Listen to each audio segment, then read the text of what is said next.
Hello, everybody, and welcome to a Roundtable series.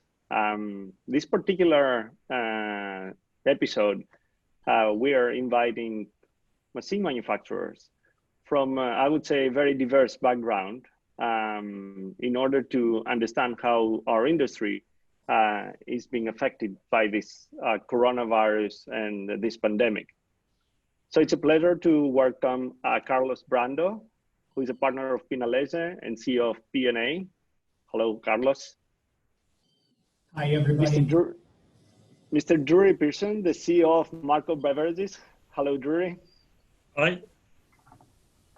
Mr. Wim Abbing, the CEO of Probat. Hello, Wim. Hi, Yannis. And finally, Mr. Marcel Lehmann, the CEO of Mahlkonig. Hello, Marcel. Hello. It's really a pleasure to have you here because we're going to see how the whole, I would say, value chain has been affecting Carlos. Carlos is dealing mostly with machines that goes towards agricultural production. Drewry is on hot and cold water business and coffee machine manufacturers that goes not only to coffee shops, but also to the hospitality industry. Marcel with grinders. It's mostly focused, I would say, in my mind, towards coffee shops. And finally, Wim, they provide roasters for more small, medium roasters and micro roasters up to the big roasters of the world. And we'll see how this is being, his customers and his business is being affected. So let me start by asking you, you're in different parts of the world, how this pandemic has been affecting your business, but also you and your country. Carlos, shall we start with Brazil? Okay, the situation in Brazil is quite uneven because we know it's quite strong, the pandemic in cities like Sao Paulo and Rio, but they have, it has not gotten to the coffee areas yet. Most towns in the coffee areas are in the range of around 50,000 people or below, and there are few cases and few deaths. So harvesting is processing well. In the case of our factory, the Pinhalense factory, we're outside the lockdown officially by government because we supply to the food and beverage industry. But we did not know whether we would have to shut the factory 2 months ago. So we were working like crazy to deliver because the harvesting season in Brazil and other countries is starting. And so in this, we're locked down, but not the factory itself. And this is hard because we're implementing hygienic procedures and not to risk sending people under risk home and checking everybody who comes to work every day. And in the 3 factories, we're more automated than ever. And we use a lot of equipment with computers, so we're keeping people apart and alternating hours of work. And it seems that we'll have to continue work unless we have the pandemic inside the factory itself. So, but life is changing. It's changing in sales. The sales are mostly online. Delivery and technical assistance personnel are having to wear masks. And this is the hardest time of the year for us, is because when we're installing equipment and when maintenance and servicing is very high. But as a business, so far so good. We can't complain, really. We do have a great concern for employees' well-being and safety, but we have a concern for the future of the business and the employment itself. So we're keeping moving. That is really interesting. Let me ask you a question here, because Brazil is just entering the harvest season now. Have you heard from your customers that it's going to be hard for them to actually do the harvesting, like in terms of picking and transferring population and getting pickers? If you look at Brazil today, 25% of the harvesting is done by large mechanical harvesters, machines that are self-propelled and do the work of 100 people. Another 25% is handheld mechanical harvesters. So that's the easier part. The toughest part is people who were brought to the farms from very far away, and they had dorms on the farms. But that is much smaller now, and people are counting on people who are unemployed or the informal sector in town. So there's going to be less traveling and more reliance on local people. And this is starting to work in a much better way than people expected. The other situation was people who brought workers from far away and relied on dorms. The dorms take or can accommodate fewer people under a COVID-19 situation. But these people are using the handheld mechanical harvesters, and you only need 1/5 of the people. So I think that overall, there is a lot being said about the impact, but at the end is not likely to be very difficult, and there are sanitary procedures, people wearing masks. There are at least 20 different manuals that have been distributed from the Ministry of Health, from the Ministry of Agriculture to co-ops and individual farms. So there's plenty of information to keep people apart. And the most critical part is really bringing them to the farm in vehicles that are ventilated, and they have to wear masks during the transport. And sometimes all this is supplied. The hardest part is to force people to use this personal protection equipment. I understand. So Wim, coming to you, going from the coffee where the coffee is produced to where the coffee is roasted. So how the whole situation has been affecting Probat and your customers? What do you see in the market? Well, for Probat itself,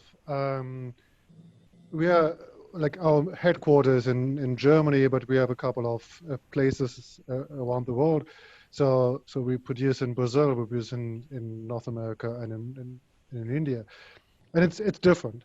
So Germany is still working and has been working all time. So because also like Carlos mentioned, we are serving the food industry, so we are relevant and we are working. We established like beginning of March hygienic standards with like a lot of home offices and shift work, so to reduce the density in our factory. This works okay, I think, but some places we had to close, like India, we had to close due to the lockdown, and Chicago is also nearly closed due to the lockdown in Illinois. So it's a little bit difficult on operational side, but we kind of manage. When it comes to our customers, you already mentioned that we are like from small to large. So we serve the specialty coffee industry, but also the mainstream coffee and instant coffee.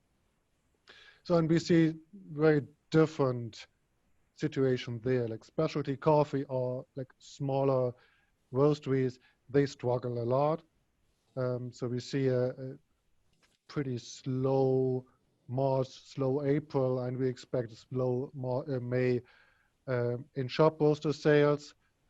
The large industry sometimes see a different position, like especially the ones who sell through online channels or through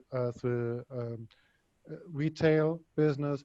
They have a pretty strong sales now, and so we see a lot of business there, and this is what we is, and the good thing for all of us, and at least for Probat, we see that Asia is coming back. So as COVID moves west, so is the recession moving west, and we see a light in Asia again. We talk with our customers in Korea and in Taiwan and in China again. So it's picking up, and this is, I think, a good situation. That is a really positive sign. I'm everybody's looking on what's happening in Asia and Asia Pacific region. I had earlier this month Pamela Chang from Better Barista on the independent coffee shops roundtable, and she was saying that Singapore is the first one who is going now through the second phase or the second wave of this pandemic, and they, even though in the first phase they didn't have to shut down coffee shops and this kind of business, on the second wave now it hit them harder, and they had to close down their coffee shops. They also disallowed delivery, which was a way that they were building up an alternative model. So I think the rest of the world versus what happened initially, we need to be looking at what's happening in Asia to take the lessons early and to adapt early. But on what you just said there, we heard earlier this week, Warren Buffett said he diversified for all his airline investments. They sold everything they owned in the 4 big airlines in the US, and they don't own any hotel business anymore. And they're sitting in a lot of cash. So you're talking that you're dealing with big customers as well. Do you see investments still happening within the coffee industry? And do we see investors seeing the future in the food business, I would say, and coffee I consider as a food business, and they're still investing, or they still go ahead with plans they had? I know you had big projects in China and other parts of the world. I often compare the situation now with 2008, 2009. 2008, 2009, as we all know, is financial crisis, and the consumption was never affected, but still we saw a slowdown in order intake because everybody was afraid to invest money. So everybody was holding back, and it took like 12, 18 months to come back. So, but the base was there. Today we see it like the recession comes from the bottom up. So I expect right now we see a slowdown definitely in sales in all parts, and I expect it would take another like 12 months to pick up again. I don't like it's like myself. I also, like with every investment I make, I say, well, do I have to do it now, or could it wait? And because it is like it's so unusual, this situation. We don't know what's coming, so people tend to hold back the investment, at least like when it comes to a couple of $1 million at new roasting facilities. So it will be interesting. But the other point I wanted to make is, because you already mentioned the airline industry, our biggest challenge right now is service and support, because we cannot fly people over to all these roasting facilities in the world, because then they have to quarantine, or there is no flight, or they have to quarantine on site for 2 weeks or whatever. So this is a big issue. So and I don't know how long this will take until like business travel will resume. Yeah, I think this is really interesting. I think that one, and I would like to go to Drewry. Drewry, we've seen from what Wim is saying with airlines and what we've heard, one of the industries that are heavily impacted is the whole hospitality industry. It's not just the coffee industry, the whole hospitality industry. And I think coffee is part of this hospitality industry in one way or the other, is being affected big time. So how you deal with that? What has been the challenges for Ireland, Marco, and what do you see? I think you're muted. I kind of laugh at these things sometimes, because we've approached this, which you would understand, something like a business school assignment. You know, what would happen if 85% of your orders disappear and there's a pandemic and 35% of your clients are going to go out of business, and you're going to arrive back in 2 years' time into a new normal that's going to be completely different from where you are at the moment. And in fact, we've been talking with a very good consultant in the UK, a guy called Martin Drake, and he says there's 3 types of people when he gives them these questions. So there are people who won't engage, the people who laugh at him and then the people who get immersed in it. So we're kind of immersed in this reality of where we're going and what we're doing. So, and we've talked about it in that terms. First of all, I'd say we're lucky because of 2 things. First thing is we have a plant in China. So we were ready for this 2 months before it arrived. We knew their procedures. We knew the PPE that would be required. They actually sent us PPE. So we had masks and we knew what we had. We had temperatures, temperature gauges for staff coming to work and that sort of stuff. So our procedures were in place. The other thing is, which will make you laugh again, is that we were already half ready in Ireland for the Brexit disaster, which was going to hit Ireland more than anywhere else. So we were ready for anything to happen in terms of sales, because one of our biggest markets is the UK, and because all our products came through the UK. So we were kind of more prepared probably for most people for something odd like this to happen. And we had a plan, and the plan goes, the shock, which is how you deal with the lockdown and the government supports and how you can communicate with your staff, how you can get them out of work, working from home. And that all took us about 4 weeks to get through what the government supports were, communicating with the staff and the like. And these overlap. And then we had what I call the now. And the now was to squeeze every penny out of every sale, get every sale completed, to try and make sure that we knew exactly what our costs were, what costs we could deal with, what costs we weren't going to deal with, and look forward. And then the next thing was the recession, because this recession that we reckon is going to last about 2 years before we come out the other side of it. And how do we manage that recession? What are going to be costs? What are the costs what projects can we complete during that period? What new customers can we get in, because we're already talking to customers, which of those projects are going to go ahead, and that sort of thing. And in all of that, one of the crucial things was having a good management information, business information system, knowing what our costs are, knowing what our scenarios were to do whatever came our way. And we were kind of prepared for that because of Brexit.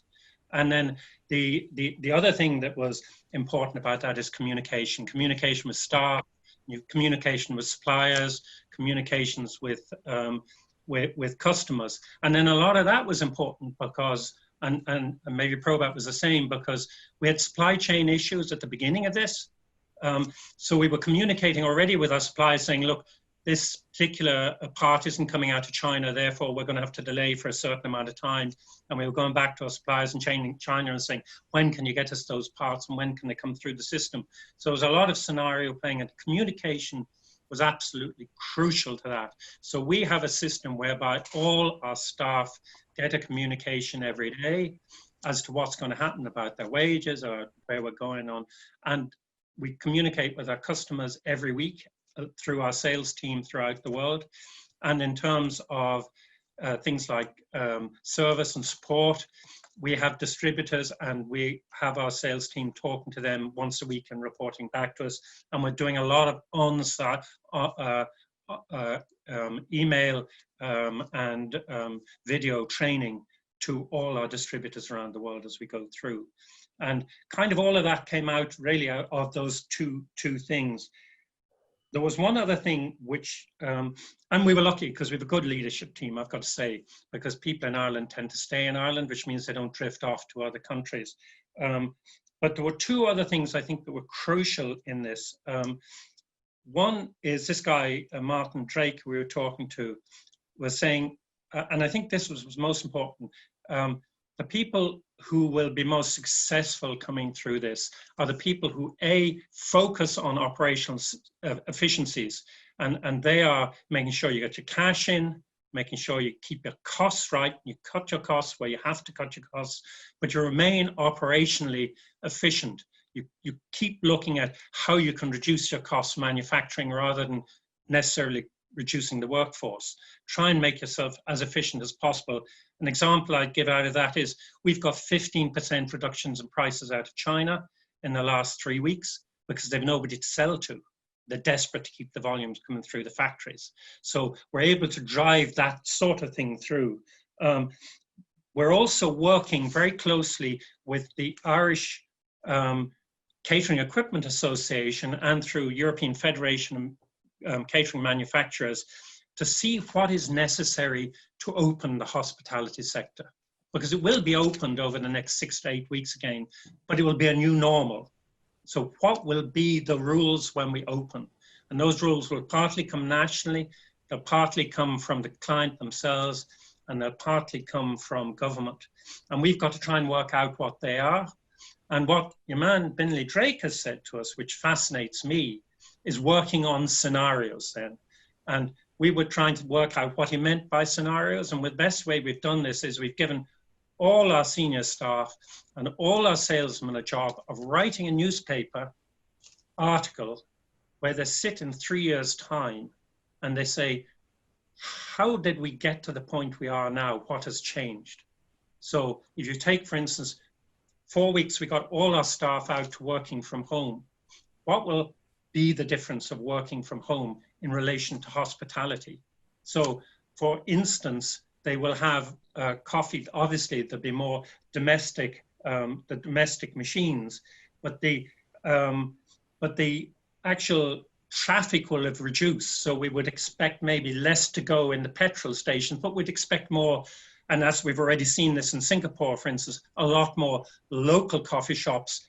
We've seen the cities decline, people moving out to the suburbs or out into the countryside. All of these sort of issues, it's a different way of approaching what we're doing. And anyone in any industry, whether they're in coffee or whether they're in machines, can follow that process. And so we found that very useful for 2 reasons. The first reason is got our guys to focus on the future and what the future will look like, rather than just focusing on, which they tend to do because we're a manufacturer and they're all engineers, so they tend to just think of now. Try and get them to think of what it's going to be like in the future. Some of that comes back in from China, and some of it's obvious. You know, some of it's going to be things like, you know, for us, it's going to be hands-free, it's going to be takeaway, it's going to be computer-enabled, it's going to be hygiene, it's going to be all of those issues. But there are a lot of other items coming out of this now.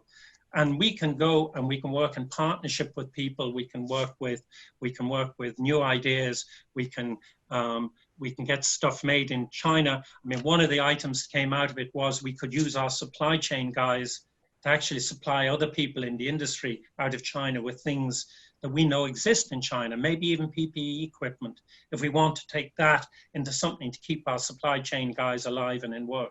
Anyway, I'll shut up at this point. But, you know, that's the process we've gone through.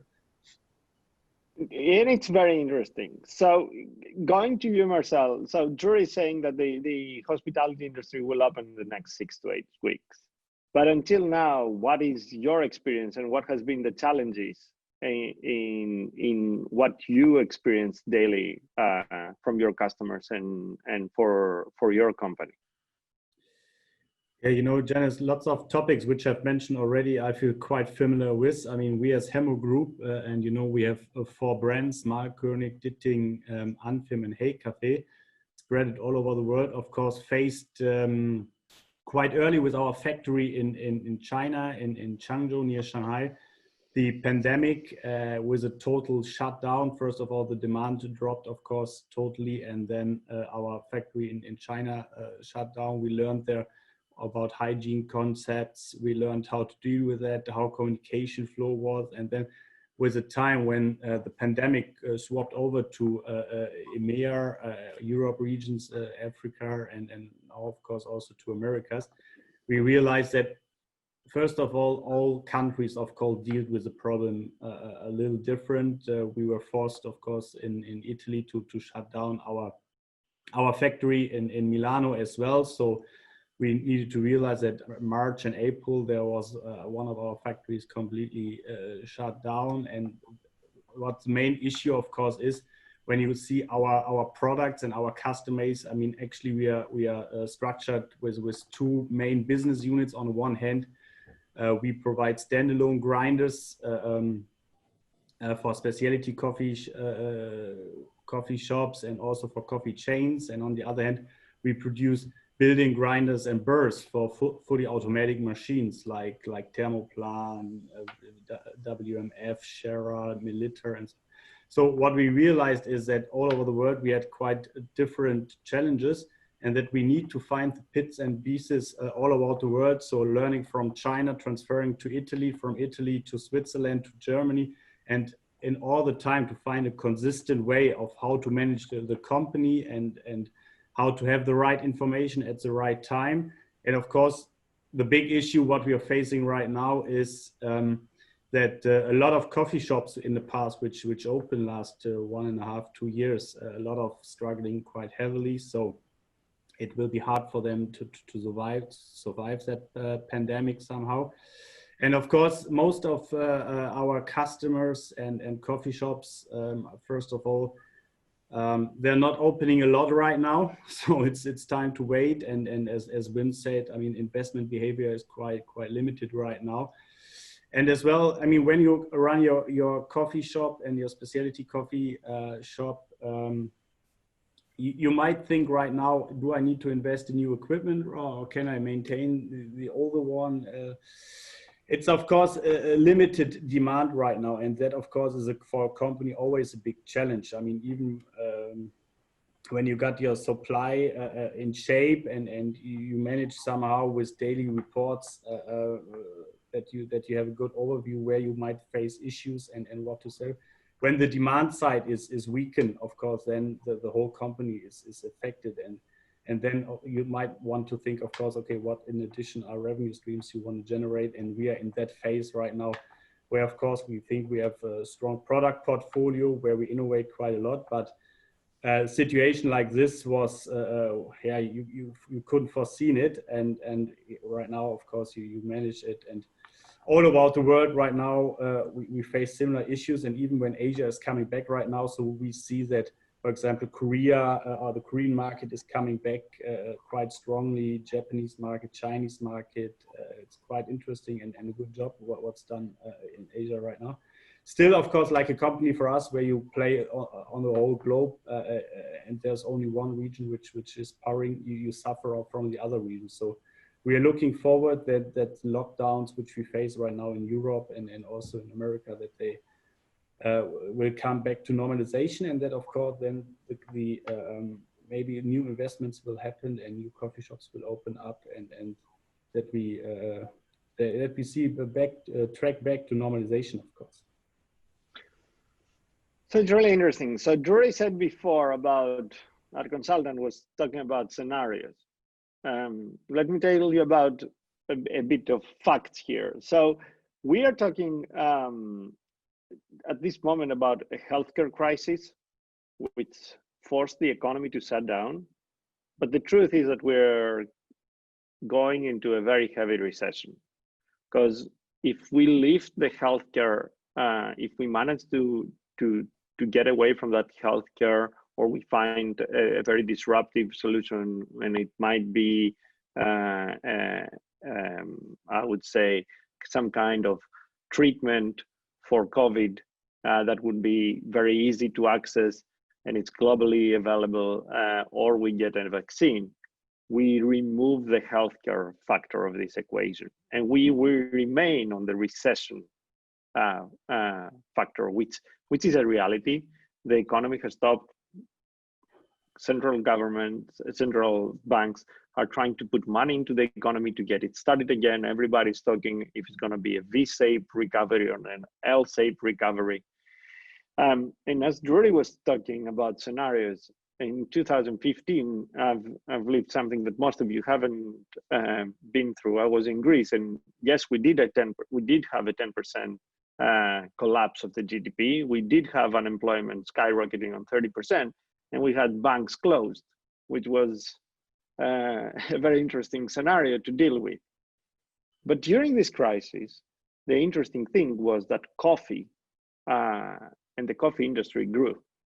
because coffee is the affordable luxury for a lot of people when it comes to consumption. It's something that people, it's an enjoyment, and it's an experience that people want to have daily. And this is actually when in Greece, the whole specialty coffee industry actually took off, because it was the last, I would say, affordable luxury. So I would like to reframe the conversation and go a bit to the opportunity side. Like, as we go through this recession, and hopefully the scientists of the world will get us a solution out of the healthcare crisis, of that part of this crisis, do we see any opportunities? And I would like to start where you left off, Marcel. Like, where do you see opportunities coming? I mean, when you look around the world, you see a clear pattern that there are companies who are doing better and companies who are doing worse. So you can see a clear V-shape whenever it comes to companies who are doing a digital internet business, right? When you see the Amazons, Microsoft, ServiceNow companies around the world, you see that there is a V-shape, and that they performed in that situation quite more flexible and more digital, and were much more prepared than maybe traditional companies. And our question, of course, is, and when you look, for example, stock prices, for example, of quite traditional companies, you can see that they are struggling quite a lot. So the question is, of course, what made them performing better than traditional companies? What kind of mentality, what kind of culture, what kind of strategies did they follow, which might be which helps them in that situation where they are right now? And I think the flexibility and the possibility to act in uncertainty, they managed much better. And of course, their business models were somehow better prepared for decentralization, like what we see right now. And I think the speed of change which those companies are used to is the key why they overperform traditional companies. So what I think, what we also as a manufacturer for coffee equipment must learn is that we stay more flexible, that we have the speed of change and adapt quickly to that phenomenon, and that we must rethink our business model more in a digital and maybe in the e-commerce level than it has been done in the past. And I think that is for me and for our team here at Hemmo Group and for Mahlkonig the biggest learning, and that we need to learn and to transform our company in a direction which allows us also to be more flexible and allows that speed of change. Yeah. So that's interesting. So Drewry, do you think that this is going to change the consumer, I would say, habits, and it will push companies that deals directly with the consumer, and especially coffee shops, to innovate and get out of what the normal comfort zone is today? Yeah, well, we've seen a huge amount of increase in the old coffee digital sales here. I mean, a lot, even the small coffee roasters, in-house coffee shops are they've all pivoted to digital sales, whether it be equipment and particularly home equipment. I mean, a lot of their sites you go on to, you can't get any more brewing equipment. It's all gone. They can't get supply fast enough. And they're supplying specialty coffee shops like Cullen Harmon and people like that. They're all booming in their digital sales. And I guess that's a kind of a bit of an obvious one. And I know we're addressing that at the moment. But I think also in the HoReCa sector, there's still going to be your staycation. There's still people in Ireland going to go on holidays in Ireland, even though they aren't going to go anywhere else. Some of them will stay in hotels, in my opinion, without a doubt. And the hotels will have to arrange how they're going to work. And then there are the other places which are going to change. So, like, you're going to have a situation that offices, if people are going to be working from home, there's going to be a huge surplus in office space. And what's that office space going to be used for? And in terms of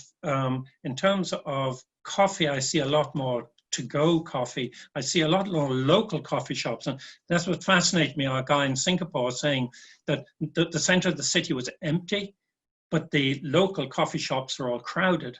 And then I see, and this is really where I guess where I see most of the opportunities. I see the opportunities being that coffee shops will stay in business.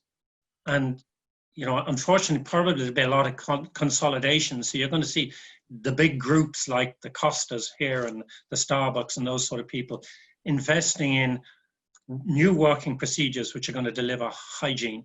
So a lot of stuff is going to become contactless, a lot of stuff is going to become hands-free and that type of thing.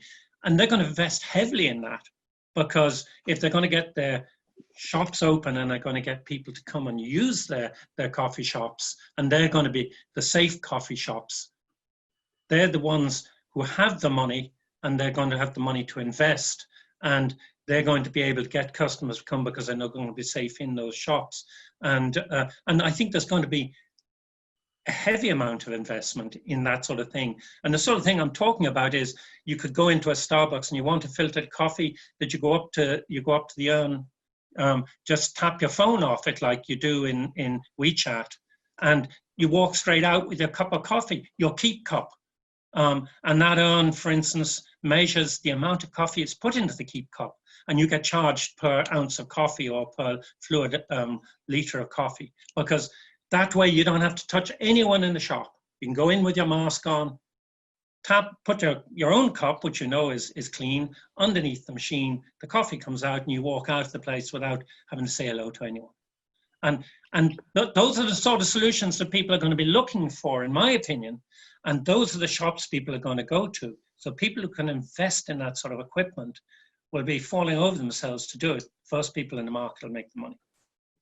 So that is very, very interesting, because I'm looking forward to have that large chains panel to have this discussion, because recently I was part of an equity conference, and they were saying that traditional businesses like Starbucks and McDonald's of the world, because of the operational structure they have, and they need the volume and the traffic, that the current situation will not allow to have the same volume and the same turnover, that will put them in a stress.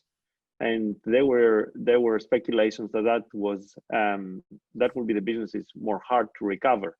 So I'm hearing what you're saying, because I was expecting the same, but I was very surprised to hear what the investors were saying. And that is something that I'm looking forward to have this discussion with the large chains, to see how their financials are going to be impacted and how they see the future. Wim, I'd like to ask you the following, because from when we're talking about opportunities, and in specialty coffee, we have been discussing about that very, it has been a topic, especially how we build resilience and how we approach the price crisis, and has to do with in-country consumption for producing countries. Do we see that this crisis, or do you see, because you have that broad spectrum of view when it comes to roasting, do we see that coffee consumption in producing countries, it's something that might come out as an opportunity out of that? And do you have any signs that investments might go towards that? Yannis, I'm pretty sure that we will see this. And pre-COVID, we had quite strong discussion with producers and producing countries in especially Africa, but also in some Asian areas where people think, it might, or it makes sense to not only produce coffee but also to roast it, and to sell roasted coffee, and to increase local consumption. And I think this is a good situation, and we will see this much more in the coming years. Although the COVID situation might be a tough one, especially for those areas, probably not for Brazil, but especially for African areas. It could be a difficult situation when it comes to the recession. So I don't know how this will change, but we had good discussion, and we are still having those. What I wanted to stress also was something Drewry said, because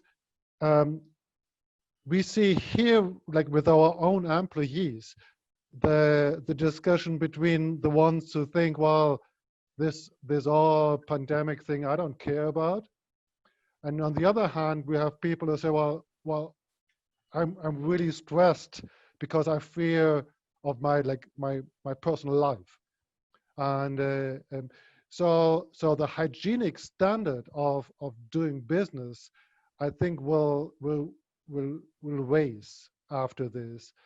Even if you say, well, we will overcome this medical situation after we have a vaccine for that. But yes, but I think like the hygiene standard will be different after this than we have seen it before, and this gives another challenge for all like leaders of companies, because I'm used to gather everybody around me and say, well, okay, so now go, and with this social distancing, you have to do this like in 2 meters distance, and you have I don't know, it's totally different.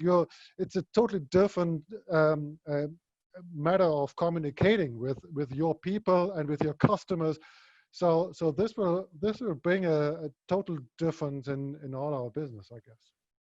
Yeah, that's a really interesting point.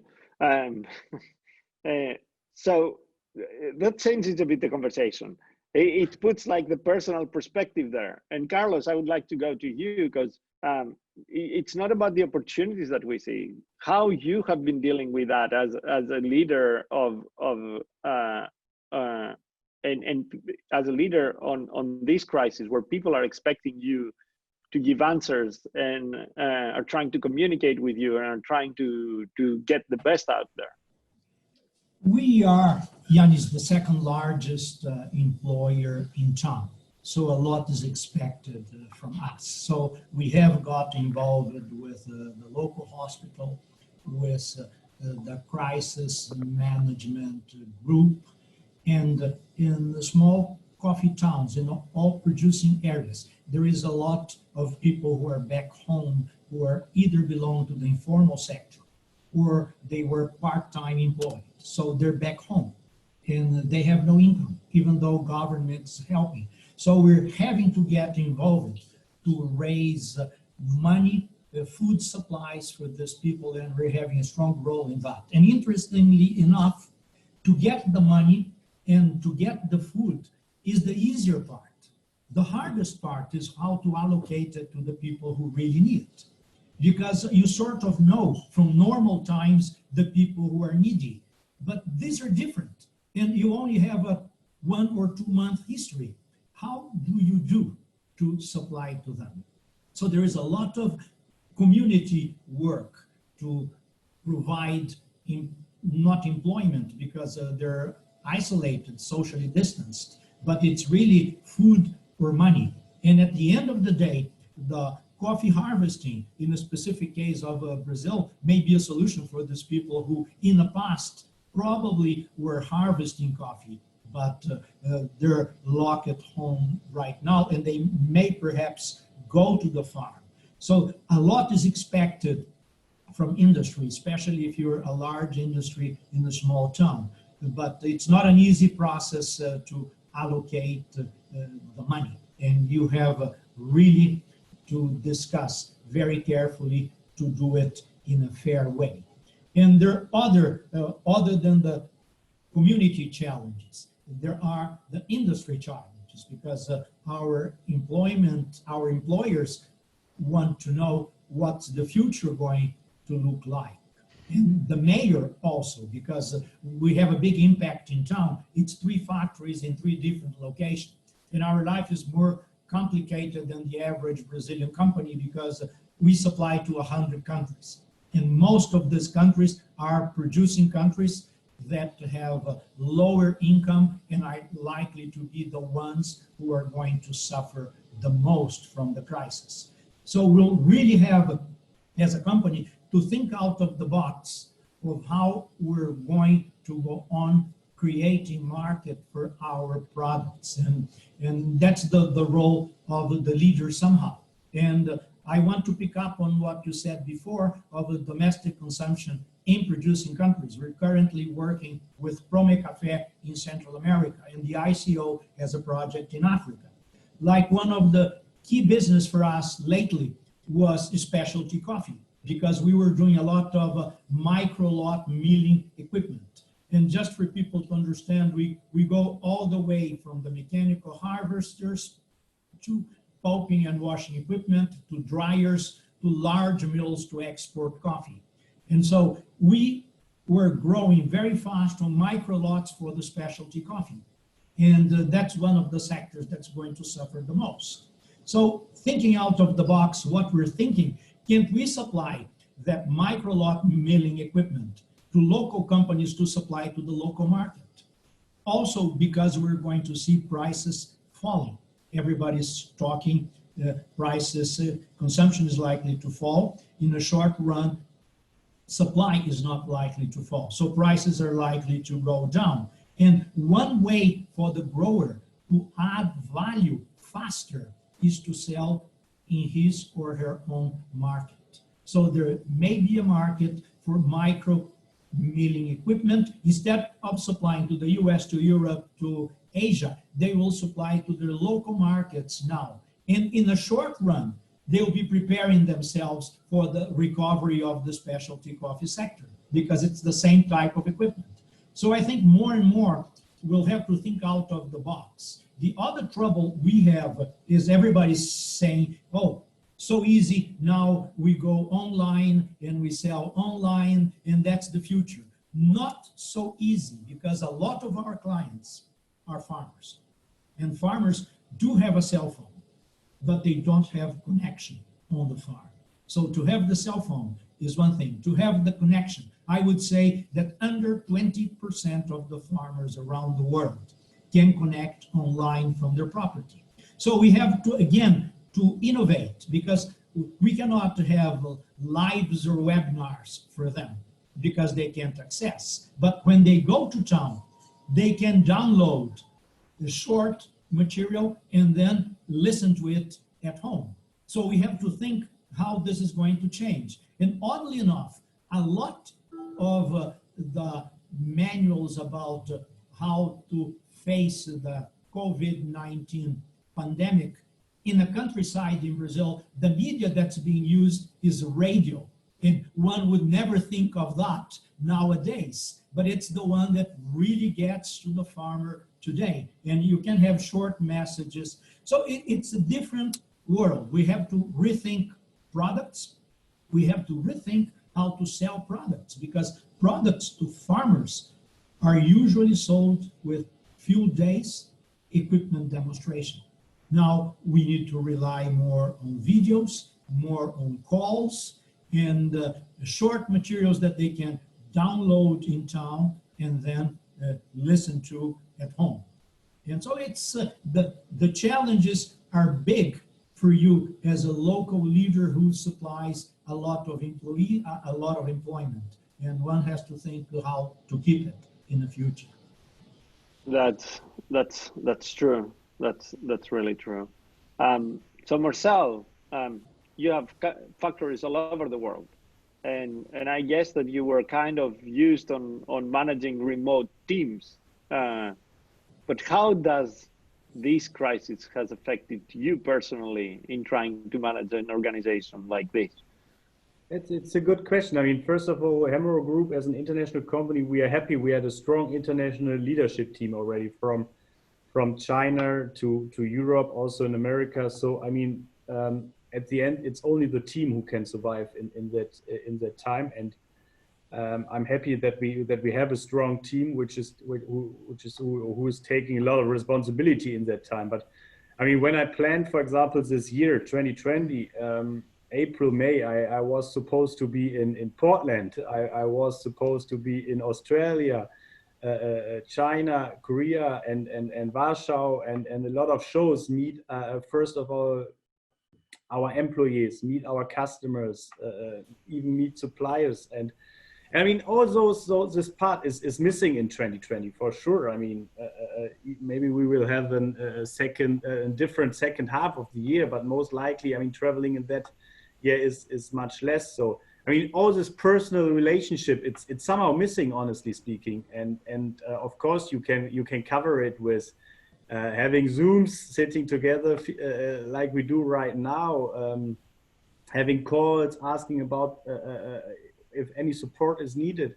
But it's obviously it's different and it's not the same. So, I mean, I think most of the companies, they will be able to manage this phase and to overcome this. Maybe 3 months, 6 months, maybe it will be 12 months. But I'm really hoping for 2021 that we come back somehow to a more normal life, and that it's possible to travel again, to see customers, to see employees. And I think it's important as a leadership person to also show face, and that's also, for example, when I'm going in our factory in Hamburg every day. I mean, I think it's important.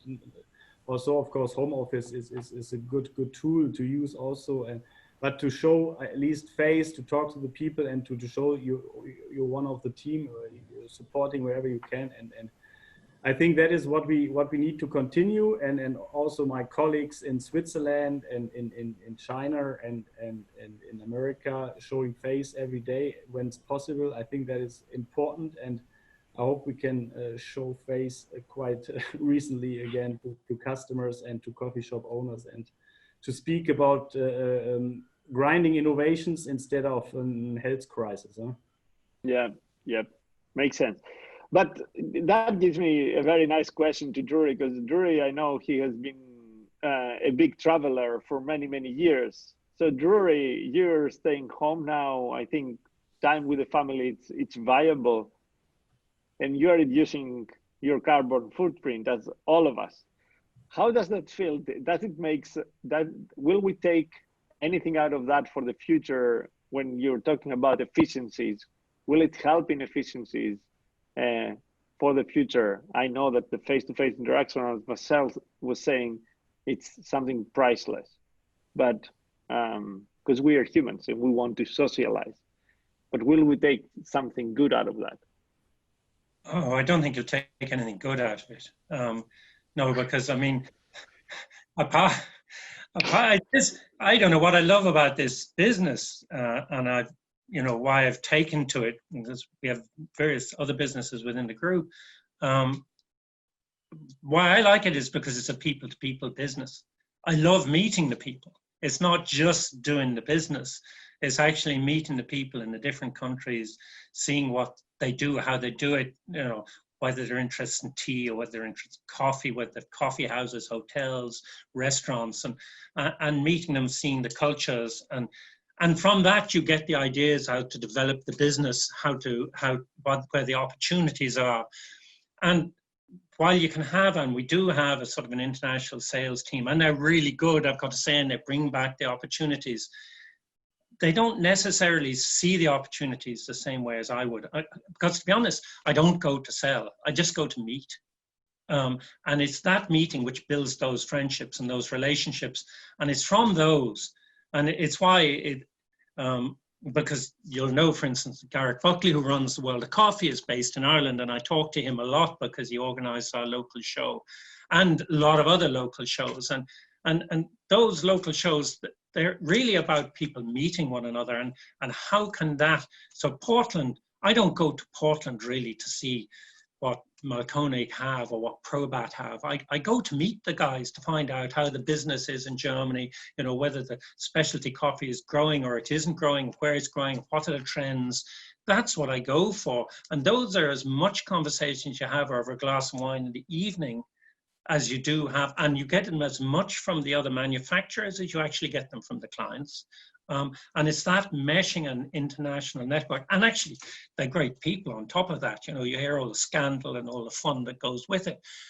That's what you got to get from travel, you know, which is why I'm addicted to it. And then there's one other side to it as well, which is because, you know, I don't know whether this is the right word for it in other language, but I'm an internationalist. I believe that the world has to come together and work together. It's why I'm such a strong supporter of the SCA. I don't believe in America versus China versus Europe. I believe, and this is particularly true in the coffee industry, because the guys who grow coffee aren't always the guys who consume coffee. And in the long run, we have to work together as a world if the world's going to go on surviving. It's why I believe in the European project, which is why I find Mr. Johnson and Mr. Trump so difficult, because they are everything I really don't believe in. So travel to me is essential to those sort of connections. So I'll miss it. And I think it's essential to the growth of our business and what I do. Yeah, and I hear you. So Wim, you heard Drewry, you heard everybody. How this resonates with you? Well, I wanted to support Drewry a lot on that, because I always get the question, oh, you're traveling so much and blah blah blah.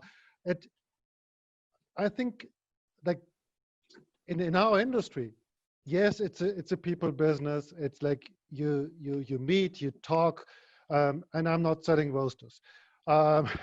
So on the other hand, I always like see that my best ideas come from traveling when I'm traveling, because I see different things. If you only sit in your office and you only like you're in your own world with your own people and your own problems, you don't see what's going on out there. You don't see what might be like a new strategy for your company.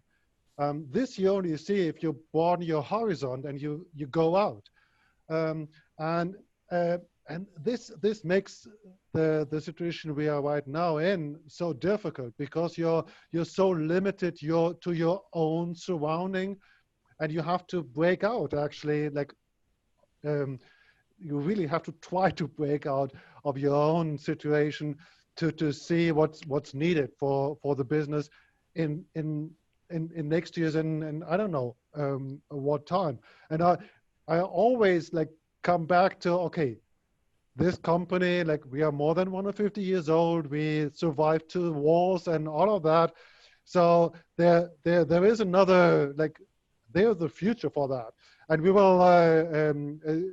But we have to build on that, and this is why I'm so I need to go out, and I'm looking forward to, like, when the flights go on again, and I will be on the first flight, go out to America or to China, whatever.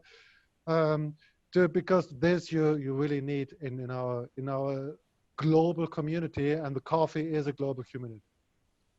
That's really interesting, and that takes me to the very last question. And Carlo, I want to ask you this: how do you think this whole thing is going to affect the younger generations that are coming? Like, we've seen all the kids are having school at home, and if you were asking kids some time ago, like, what do you hate most, was school. But if you ask them today, what do you miss most, is school. Because kids are like exactly this, like socializing and playing with each other and learning from each other and having that experience. How this is going to affect the world, like, and this is a completely philosophical question out of coffee, but I would appreciate your view on this one. Well, I think it will be easier for them than for us, much easier, because they're already growing in a digital society. And so it will be easier for them to adopt. And I might say that, in fact, in this period, they are having the chance to spend more time with their parents than probably we did in our generation, because they're now secluded at home. And it's a new experience for them. The new experience is not the computer. The new experience is the ability to be with the parents. Also, something that I find quite different when you're in a conference like this is one thing is the people you met before, you had drunk wine before with, as Drewry said. The other face is the people who you never met because you just saw their face the first time today. For us, that's a huge difference. For me, at least, it is.